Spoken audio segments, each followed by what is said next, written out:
Ce 24 mars marque le premier anniversaire de l'élection de Bassirou Diomaye Faye, un événement qui avait suscité un immense espoir au Sénégal. Un an plus tard, le bilan de la gestion du duo qu'il forme avec Ousmane Sonko est contrasté entre déception et appel à la patience.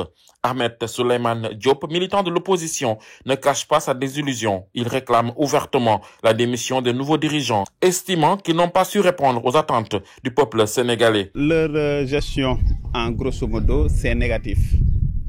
Selon moi, parce que nous savons tous qu'actuellement, la vie est dure. Et leur promesse était, ils vont réduire le coût de la ville, le panier ménagère, ainsi de suite. Et tout cela, rien n'a été fait.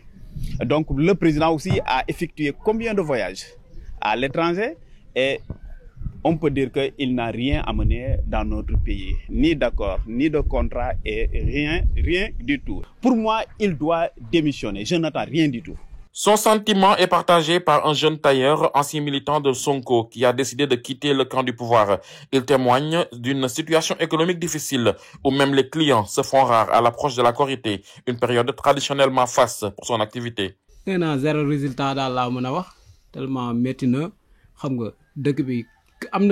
Zéro résultat, la vie est dure. Nous vivons une crise sans précédent. Même durant la période du coronavirus, la situation n'était pas aussi difficile. Nous sommes tailleurs et à quelques jours de la Korité, rien ne bouge. Avant, à 20 jours de la fête, nous n'osions plus prendre de nouvelles commandes. Aujourd'hui, les rares clients qui viennent n'ont même pas de quoi verser une avance. Nous hésitons même à investir notre propre argent, de peur de ne pas rentrer dans nos fonds. Cela illustre bien l'impact de la crise actuelle causée par ce régime. Face à ces critiques, Ousmane Sok, militant du parti PASTEF, prend la défense du gouvernement. Il appelle les Sénégalais à faire preuve de patience, assurant que des changements positifs interviendront avec le temps. Pour pouvoir gouverner un pays, il faut le scinder en trois. Donc il faut faire la situation qu'on a trouvée sur place, ensuite proposer notre programme et enfin, ça veut dire développer ce qu'on appelle les perspectives.